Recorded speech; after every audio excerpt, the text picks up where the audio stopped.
Hi, I'm Ken Jacobson, Senior Documentary Programmer, AFI Festivals, and I want to welcome you to AFI Fest 2020 and to the AFI Summit presented by Audi and today's session centering characters with mental health conditions in film and television, moderated by Dr. Stacy L. Smith. First, I want to thank our supporters of the festival, our presenting sponsor, Audi, our AFI members, and you, our audience. I also want to thank our moderator and all of our panelists for participating today, and Kate Pieper of the Annenberg Inclusion Initiative for her assistance.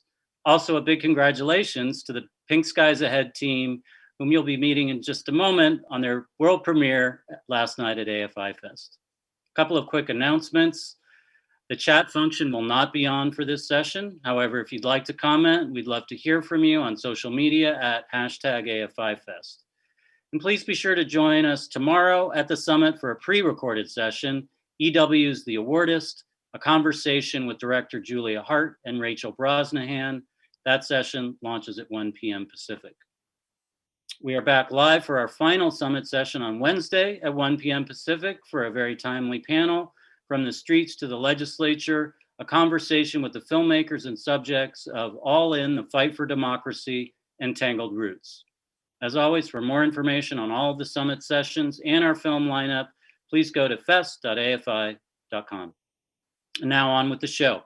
Our moderator today, Dr. Stacy L. Smith, PhD, is the founder of the USC Annenberg Inclusion Initiative, the leading global think tank studying inequality in entertainment. Dr. Smith's groundbreaking research examines inclusion as it relates to gender, race, ethnicity, the LGBT community, mental health, and people with disabilities across film, TV, and digital platforms, the music industry, and film criticism.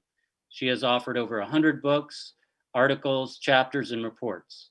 In partnership with Time's Up, Tessa Thompson, and others, she launched the #4% Challenge. She served on the Recording Academy Task Force on Diversity and Inclusion and is a founding board member of She Is the Music. She is Dr. Stacy L. Smith. Stacy, please take it away. Thanks, Ken, for your kind remarks. And it's great to be back at AFI Fest, albeit under some different circumstances than last year. And today, I'm really looking forward to this conversation because we're virtually joined by a compelling group of panelists who are here to discuss centering characters with mental health conditions in film and television.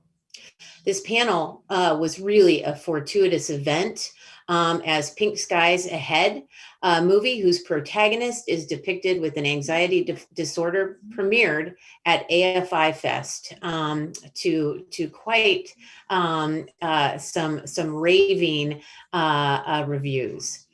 I want to keep my remarks brief because I really want to introduce the panelists and get into a discussion about mental health and storytelling and why it's important, particularly as we face the dual pandemics right now, both COVID as well as racial injustice in this country and beyond.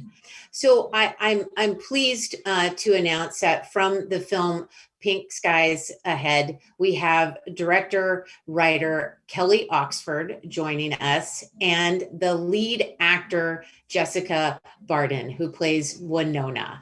Thanks so much, ladies. I hope you're basking in the glow of everyone talking so wonderfully about this film and Jess, your performance. Also on the panel, we have Dr. Christine Moutier from the American Foundation for Suicide Prevention.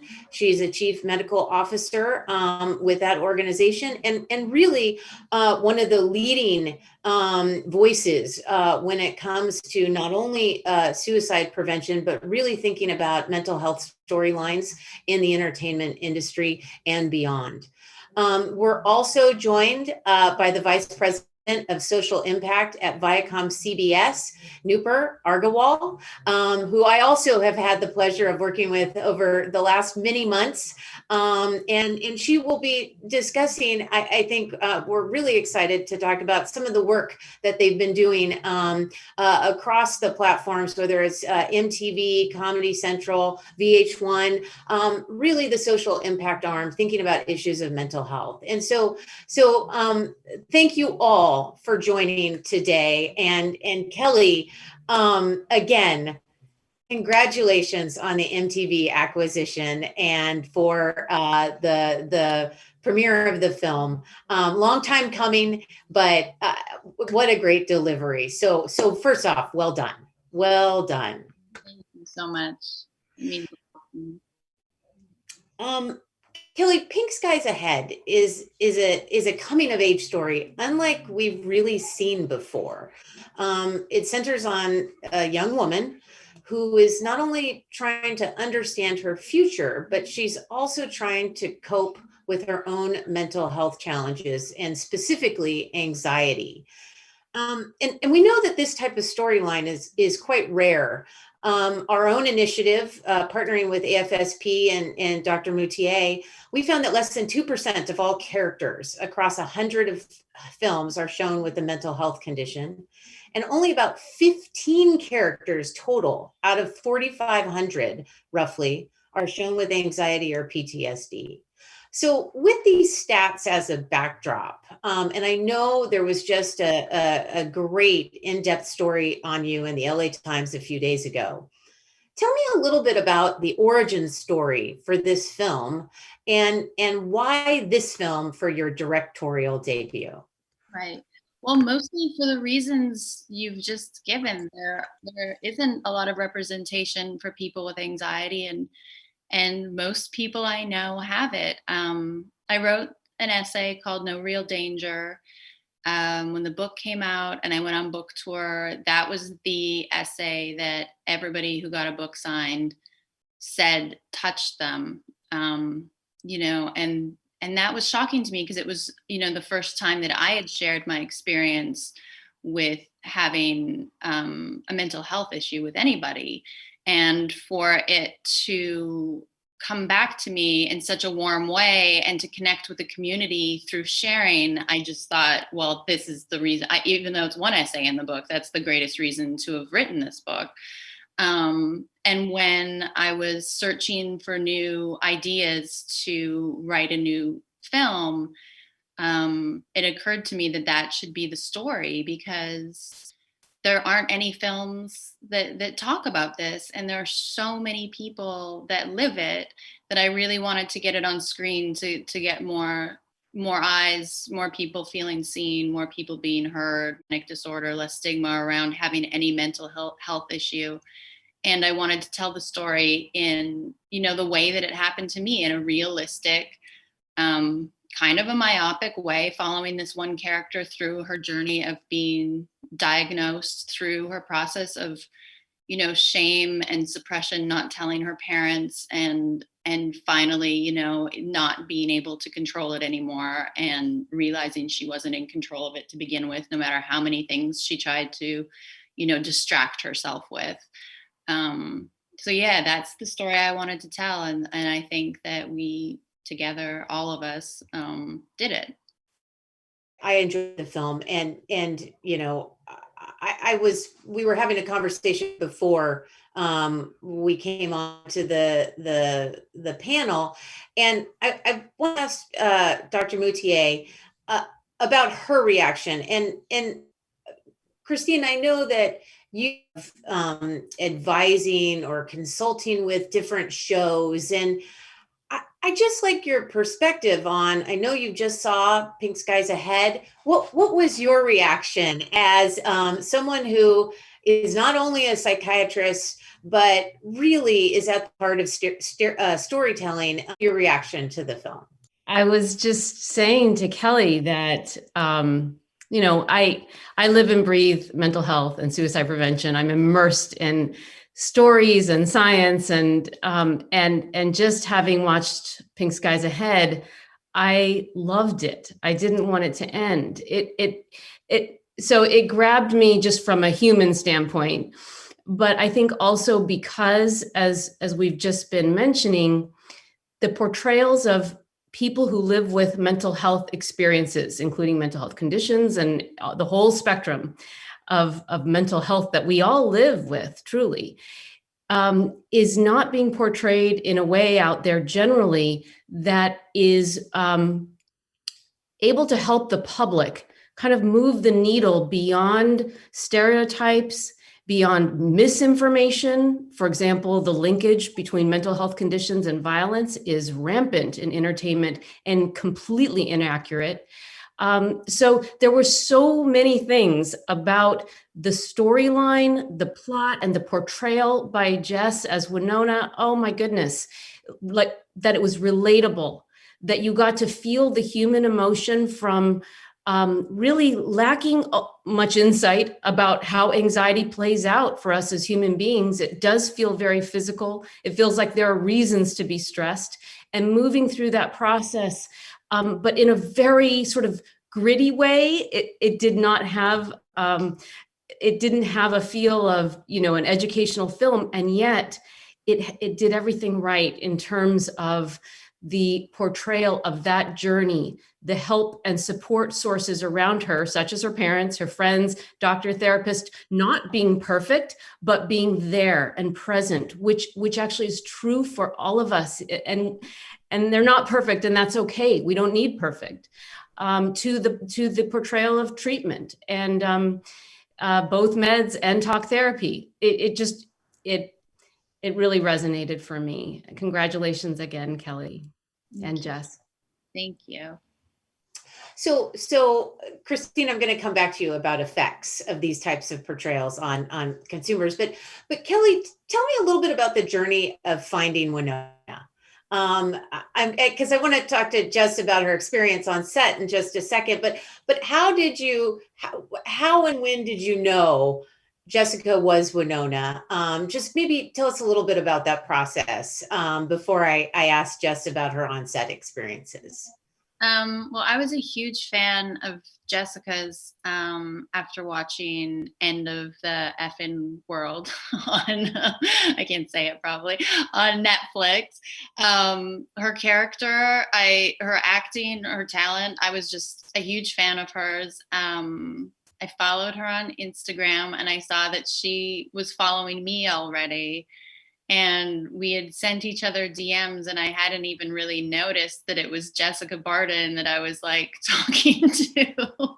And then I realized it and I was like, oh my God, this is amazing. I love that girl so much. She's so talented. And when the script was done and I had written it, obviously the lead is the thing that makes this movie work or not work.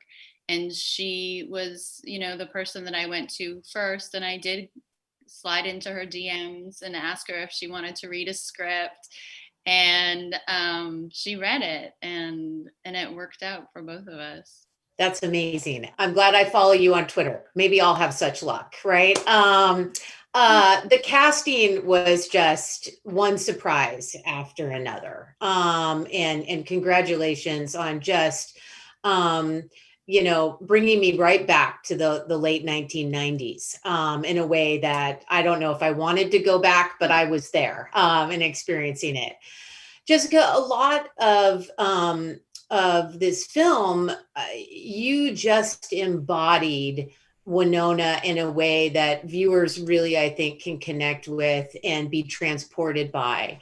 And I think, we've done a lot of work in the mental health space, but we've also done a lot of work on women directors in Hollywood. And I know you've worked with a few. And I'm curious about the onset experience of working with a director-writer on a personal story to her. Can you really tell me a little bit about what that experience was like working with Kelly behind the camera, and how did that change the atmosphere on set from maybe other times that you've worked with males behind the camera or who are leading the charge What did Kelly's sensibility bring to this this narrative, and how did it help inspire your role on screen? I mean, with Kelly, she's this really open person and so comfortable with it. And like, I don't know, like when somebody, I'm trying to think what to say unless without thinking about people that could be watching and just being like, I wrote and directed a movie that you did. But Kelly was so upfront about everything. In the past, if I've made a movie where it was based on somebody, the director, the writer, anybody, sometimes it's not like this open thing and it's kind of cryptic and they leave you to maybe work out yourself, which is like whatever that could work for that movie. But with this, everything was just kind of out there and anybody could talk to Kelly about anything. It was so collaborative. I think that's because she was so confident in what she was doing and everything was so organized. So it meant that she could just turn up and be completely free on the day. And there was just nothing that I felt like I couldn't discuss with her, which obviously is extremely important.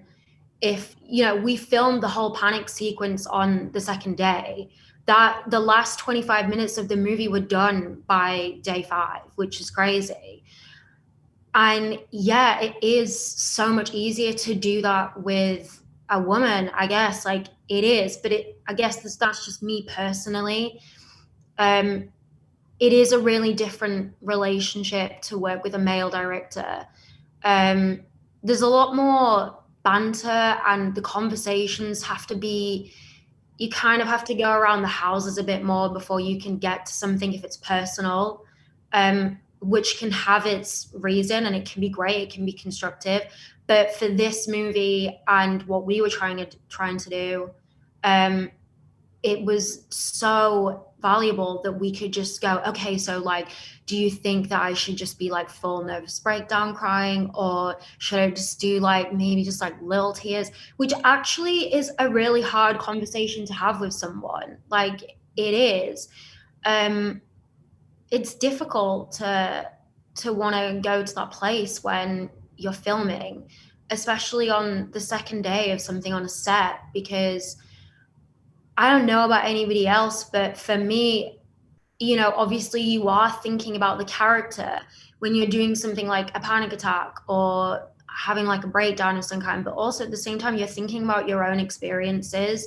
So it's really vulnerable. And for whatever reason, it just is easier to do that with other women.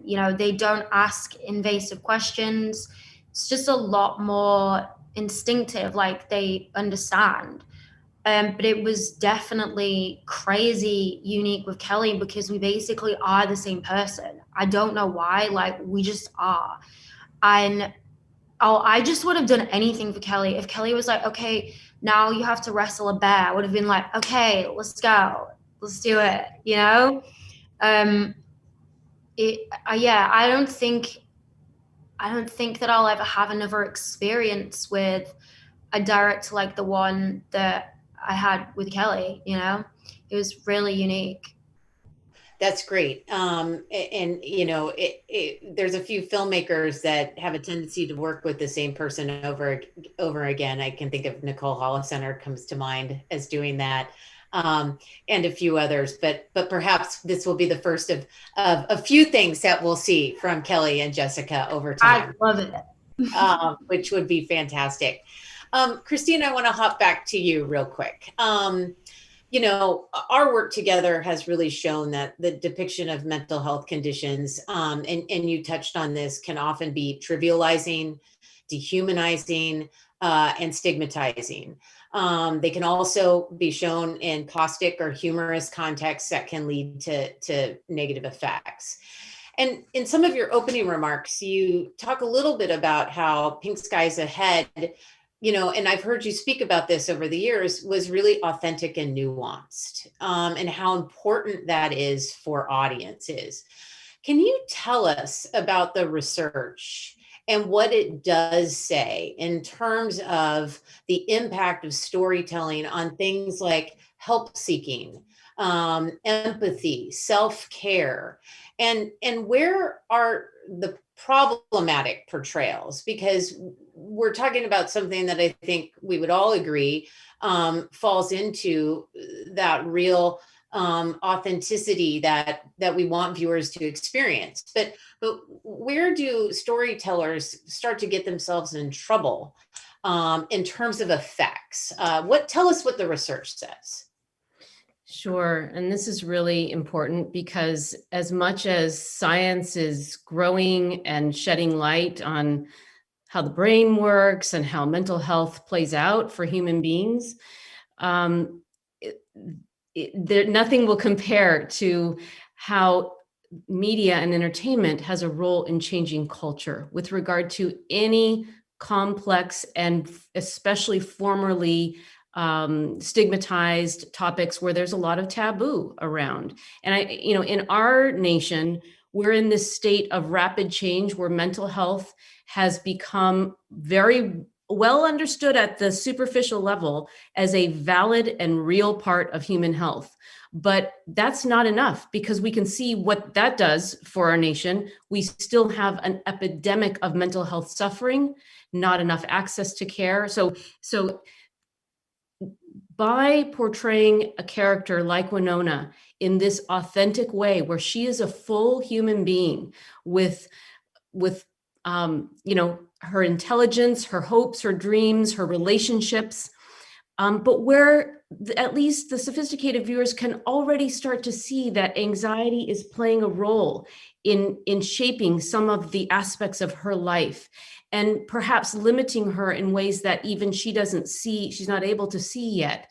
Those are ways that I think you relate to the viewers, and sort of allow them to start self-reflecting about their own mental health concerns, versus characters that are not authentically portrayed, where mental health is sort of like a layer. It's like a plot device that's thrown in. It's sometimes used for humor or to fulfill a role in a plot that ends up being very confusing, very stigmatizing, and frankly alienating, driving viewers who have mental health conditions, gives them the strong message, I better stay silent with my experiences, because there's no place in this world that are being portrayed by these shows for support, for healing, for that kind of journey to be had, which by the way, millions of Americans are having now. I'm so thrilled to say, and that's why I think Kelly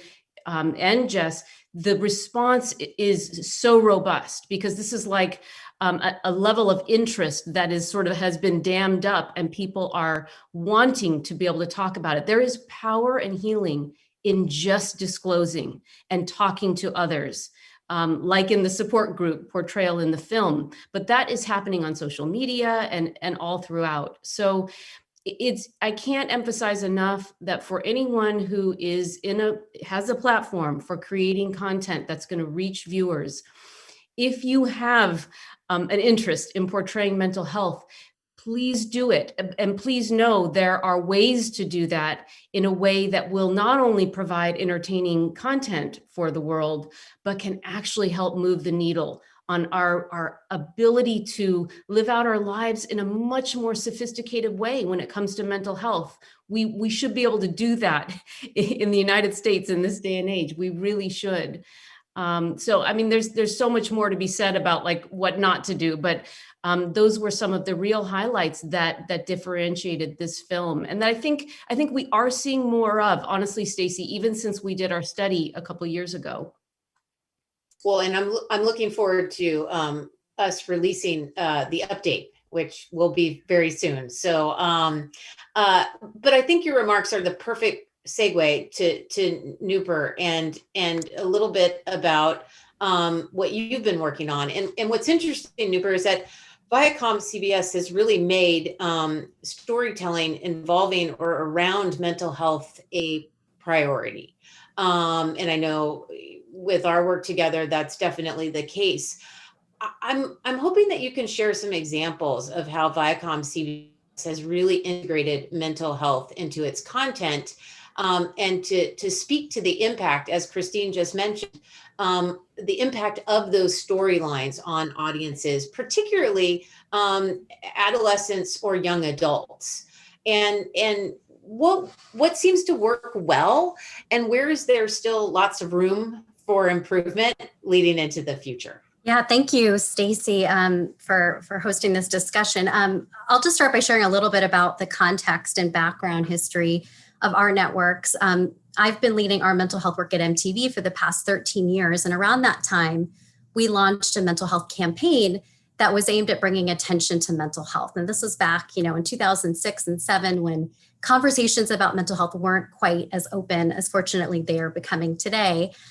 So we were, having artists like Demi Lovato or Mary J. Blige, who's also in Pink Skies Ahead, open up about their personal struggles, students talking about what they're going through, documentaries about the topic, and you name it. And of course, that was really important at breaking stigma and sparking dialogue. But we started to see, as we were doing this huge opportunity emerging within our shows. A lot of our shows are unscripted, so they feature real people going through real issues, and mental health was just coming up naturally in the context of telling those real stories.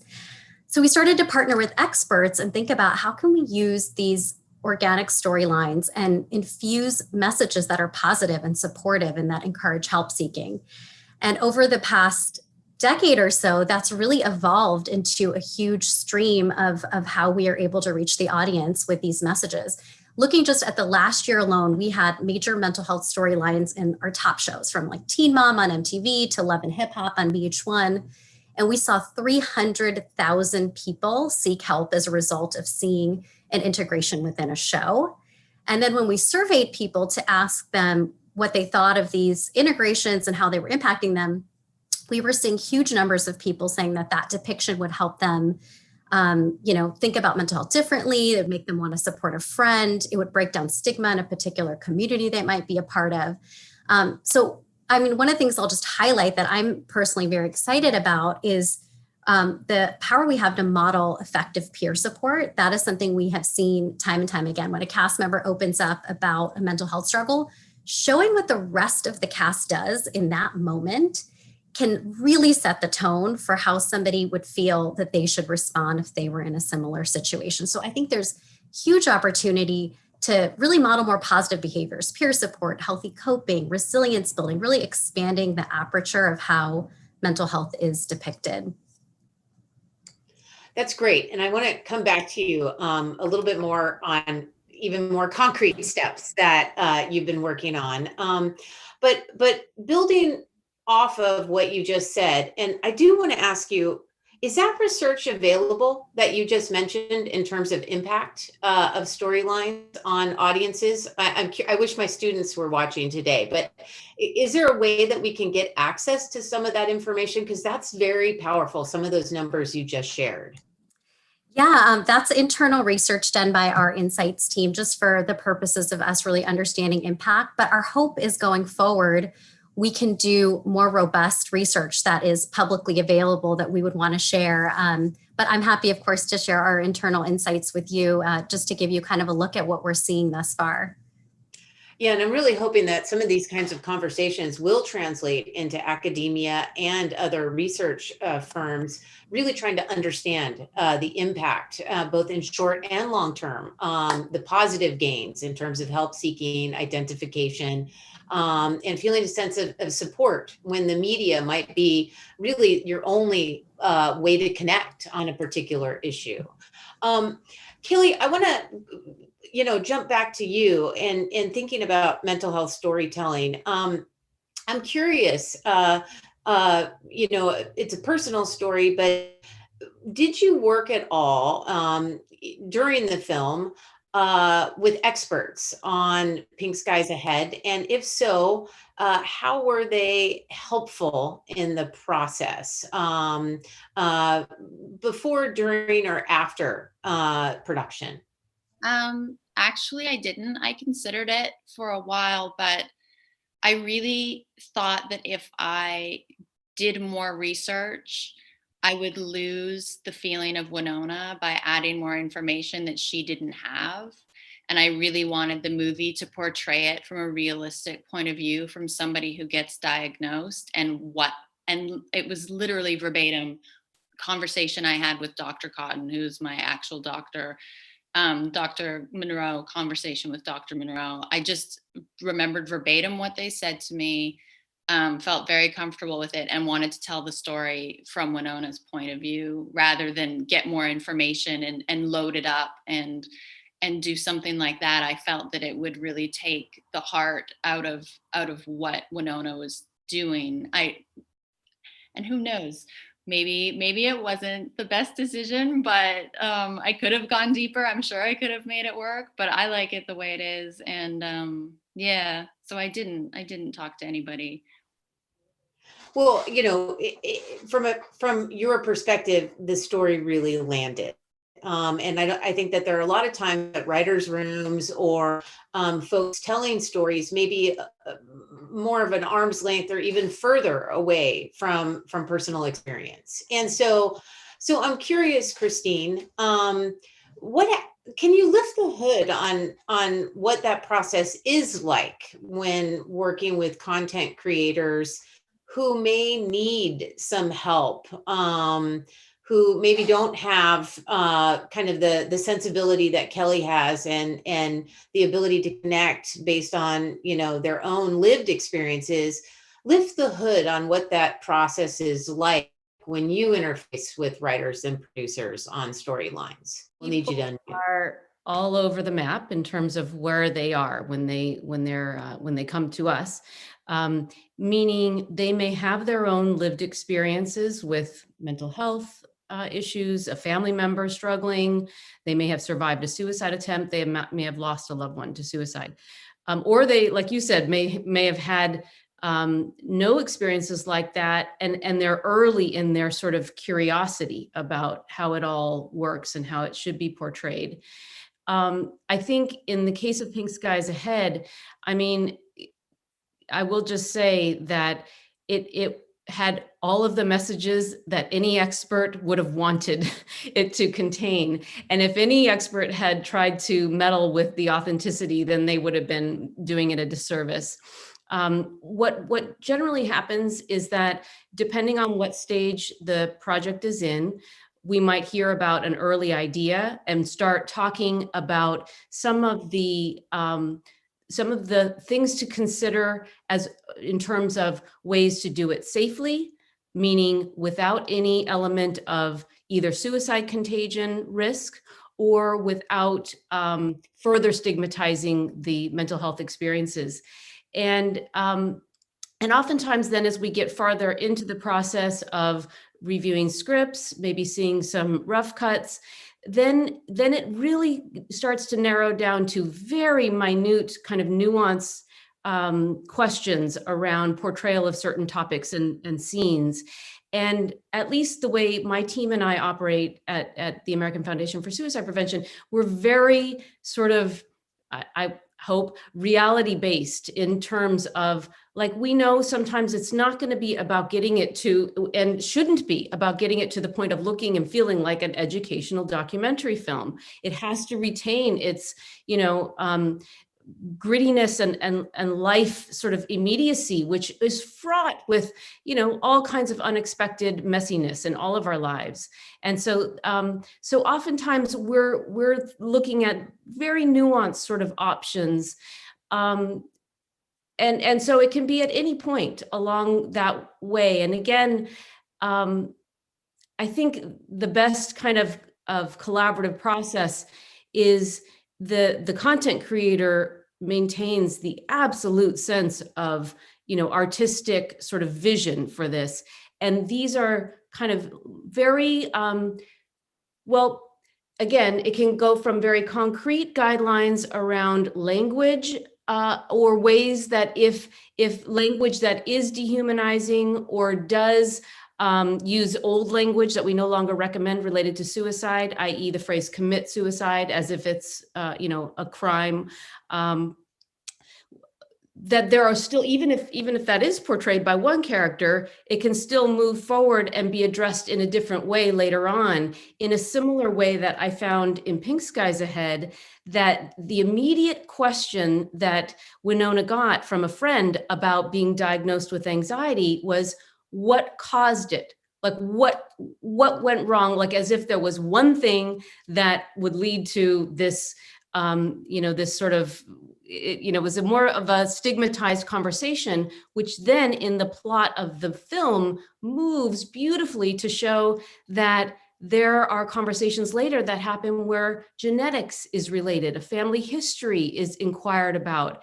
So that there's just so many amazing ways to be able to kind of move from maybe assumptions people already have into widening that lens into the reality of mental health, and showing that the person at the end of the day will get to retain their power of choosing how it is they navigate their path. And I loved how there was yoga, there was breathing, there was a pediatrician in primary care and a therapist and parents and friends. Like it was just beautifully done. So sorry, I keep going back to Pink Skies Ahead because I'm enamored right now. That actually, your comments are great, because I want to piggyback on something that you just said and ask Jessica another question. And Kelly, I just, in terms of what Christine just said, the pediatrician and Henry Winkler's character, again, such an amazing casting choice, and just laughing in so many regards with Winona and her experiences in this story. Jessica, Christine just articulated, maybe from a medical practitioner's point of view, what she hopes to see and how she desires maybe stories to land. And I'm curious, what do you hope that audiences will take away from Winona? And are there any outcomes or effects you hope the film will have on audiences?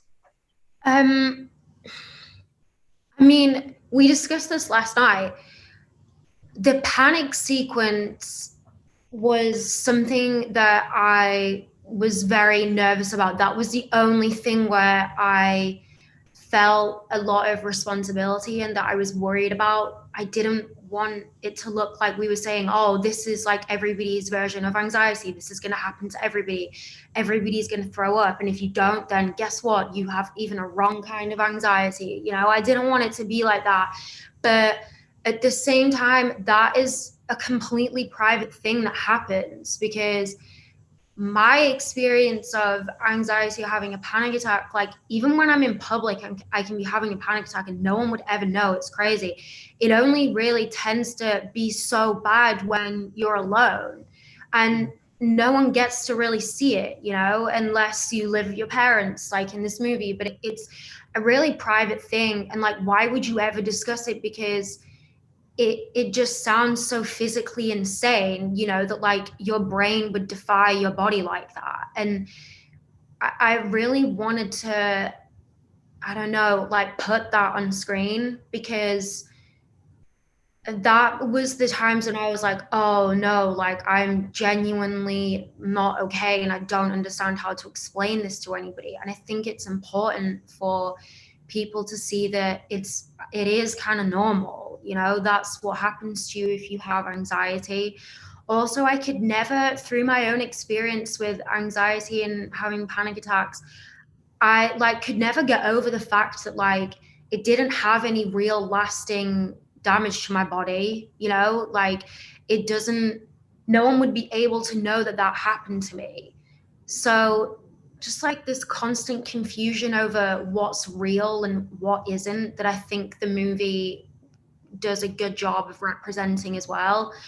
And also I wanted to help to break down a stereotype of what a person is with anxiety. I think a lot of people presume that it's the quiet person, someone that's nervous, and maybe you don't know their name and they try and fade into the background a lot, which of course, like, they can have anxiety. But you know, again, my experience was a lot of people being like, oh, are you sure that you have anxiety? Because, you know, you talk a lot, but you always want to have a good time. You love being around people.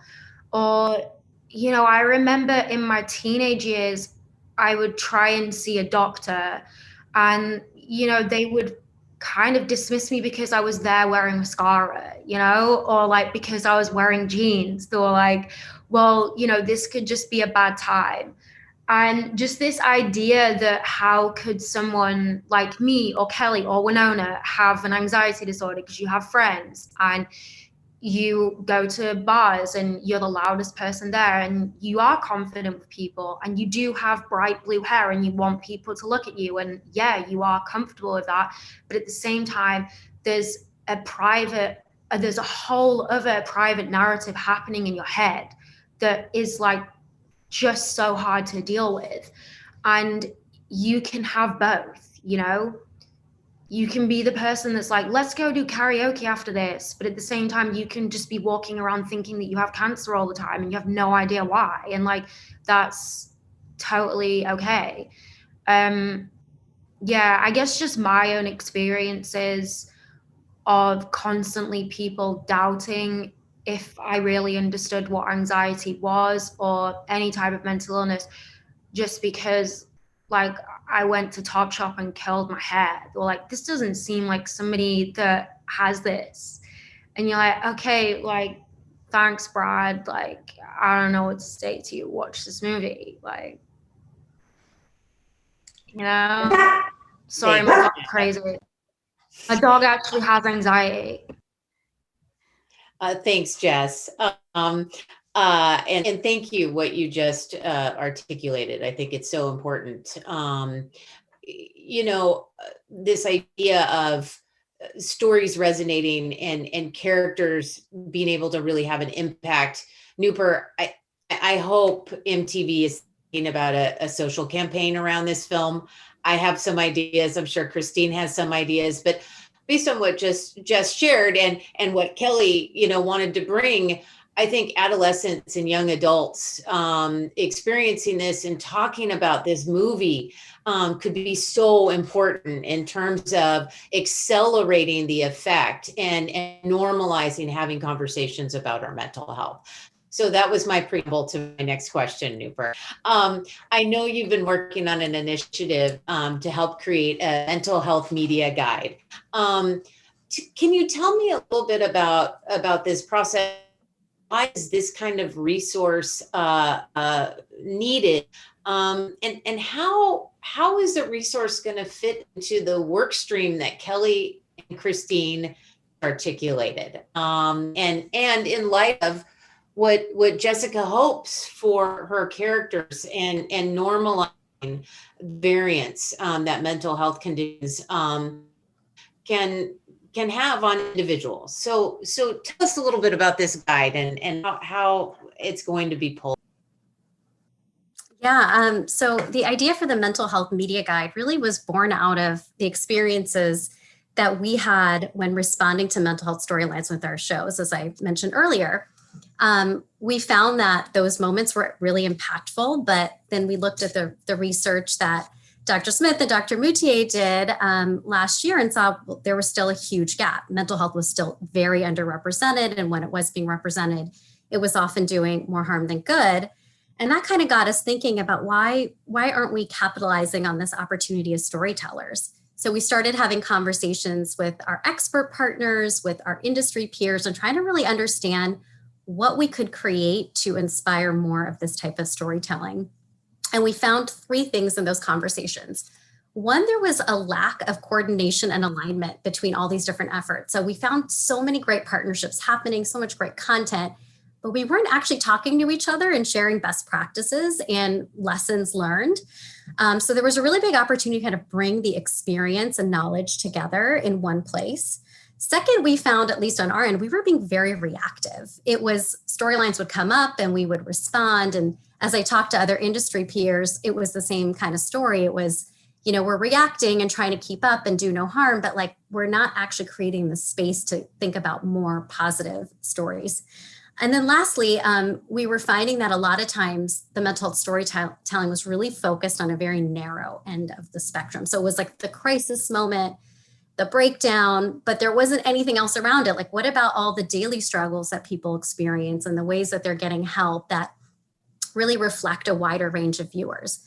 So with that, we kind of started to bring our partners together, including Annenberg and AFSP and others, and started to take all of these learnings, these best practices, and pull them together in a comprehensive guide for content creators like us and others who are looking for these recommendations. And I know not all folks will seek those out. It might not fit into their process, but our hope is that people who are looking for those can find them in a comprehensive, unified way, which is something that we've truly been missing and looking for, and also inspiring people who maybe hadn't thought about telling mental health stories to think about the white spaces in storytelling that exist and incorporate that into narratives where there might be a space to do so. So in terms of fitting into the process, more generally to your question, Stacy, our hope is that it becomes something that is living and breathing and evolves. So we want to hear from people as they use it, and it won't launch till December. So we still have a little ways to go, but once it does launch, we want to figure out how we can be a tool that really does truly integrate into the way people create content and adapt this tool so that it really works within those different settings. So more to come, and we'll hope to, really create something that's as actionable for as many creators as possible. That's great. I think, lots of folks are going to be interested in the guide, and we'll be looking forward to December for tangible best practices. Kelly, I'm curious, in terms of the producerial team that you worked with, and was there any pushback with this storyline at all? Or did people embrace it as something that was anomalous to what we typically see in the ecosystem? And were there any implications getting financing for this film, given the storyline? I'm kind of curious about how the pieces all came together. It's so funny because basically producers Lisa Zambri and Greg Silverman got the script, read it, met me for coffee and said, we're making this movie. And I was like, I know Greg. I've had a long history with Greg when he was at Warner Brothers. And I was like, wait, but he's not going to say that if it's not real. But they believed in the script from the moment they read it. They said they were going to make it.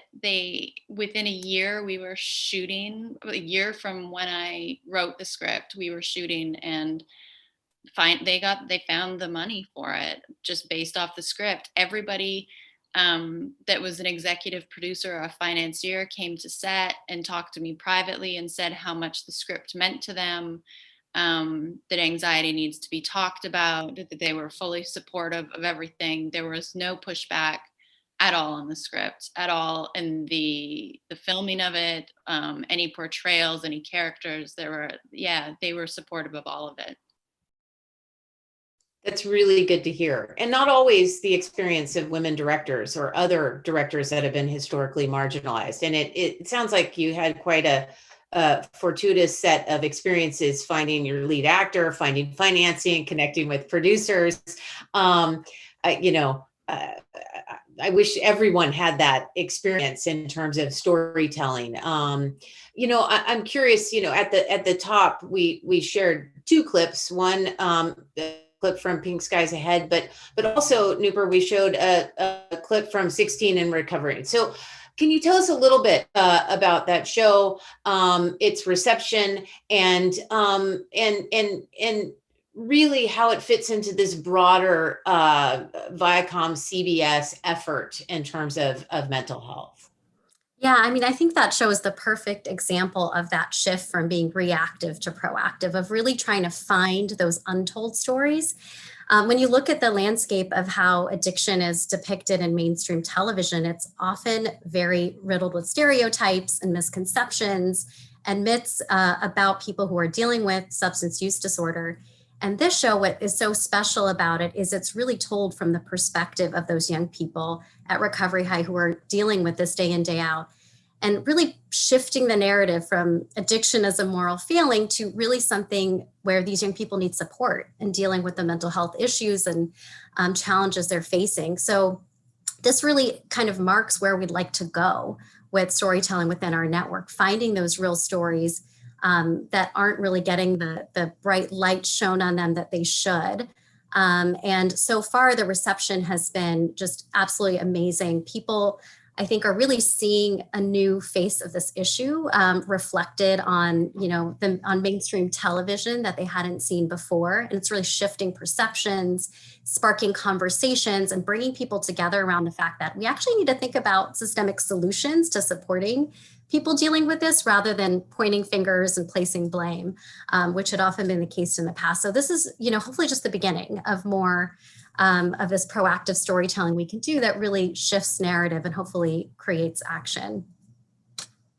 Well, it's obvious that, there's a lot to talk about, and this isn't often a topic that we see discussed at film festivals, or even in a lot of communities. Still, there's a lot of silence around issues of mental health, and how important the conversation is simply as an outcome. I know for me, in watching the show, or excuse me, the film, I just thought how heartening it is for so many young people around the age of the character to experience maybe not feeling alone. And so I'm just wondering if each of you could maybe think about and articulate your final thoughts on really thinking about mental health conditions and storylines, and particularly for Kelly and Jess, what are you looking forward to in the days and weeks ahead when this story lands with young women, first in this country and then globally? What are your hopes? What do you hope to hear from them? So Kelly, let's start with you. I started hearing last night after the AFI presentation, the world premiere.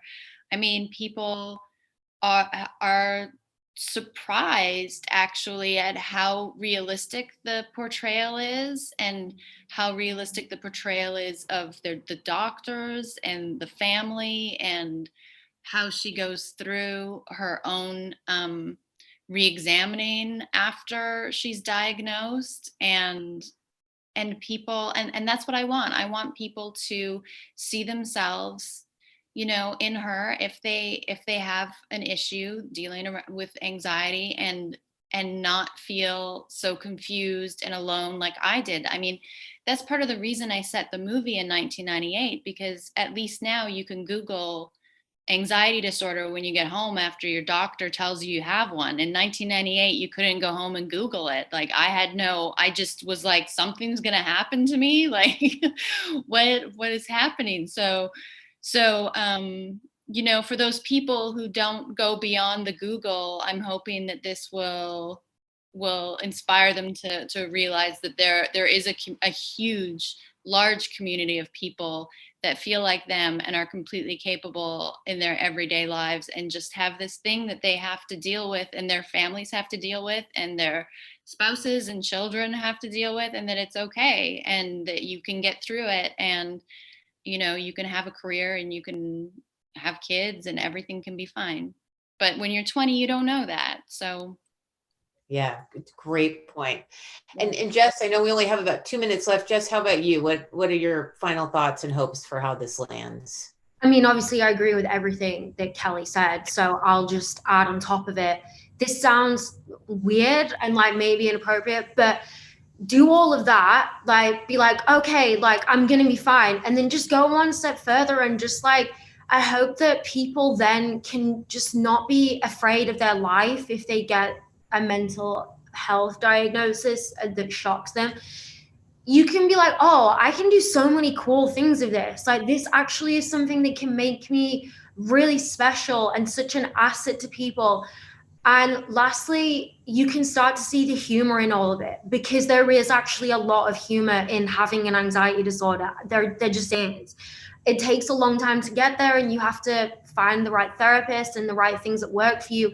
But once you get through that and you do that work, you can laugh so much at yourself. And that is the silver lining, or the pink sky ahead, you know? Like, there is so much that you can start to enjoy from your life, and you can embrace your anxiety and or your depression or whatever it is. There's so much humor in it as well. So that, just laughing at yourself, because it is kind of funny sometimes. Thanks, Justin. Just very briefly, Christine and Noopur.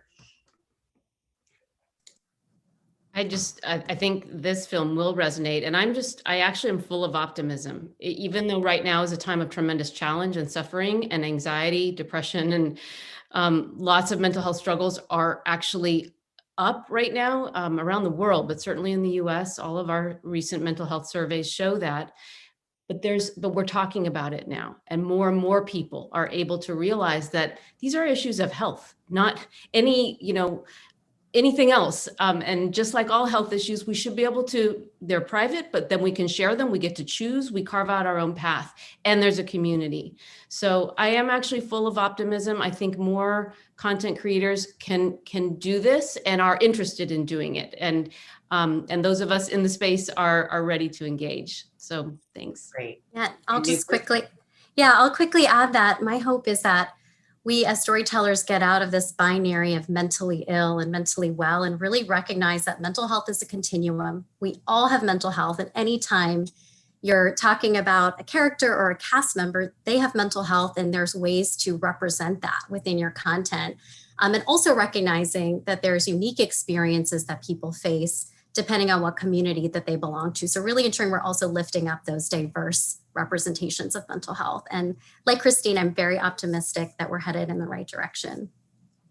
What an amazing panel. As a social scientist, I'm always skeptical. I'm not optimistic, but with your film, Kelly, I really am hoping audiences think about the possibilities and the imagination that storytelling can fill in a new way.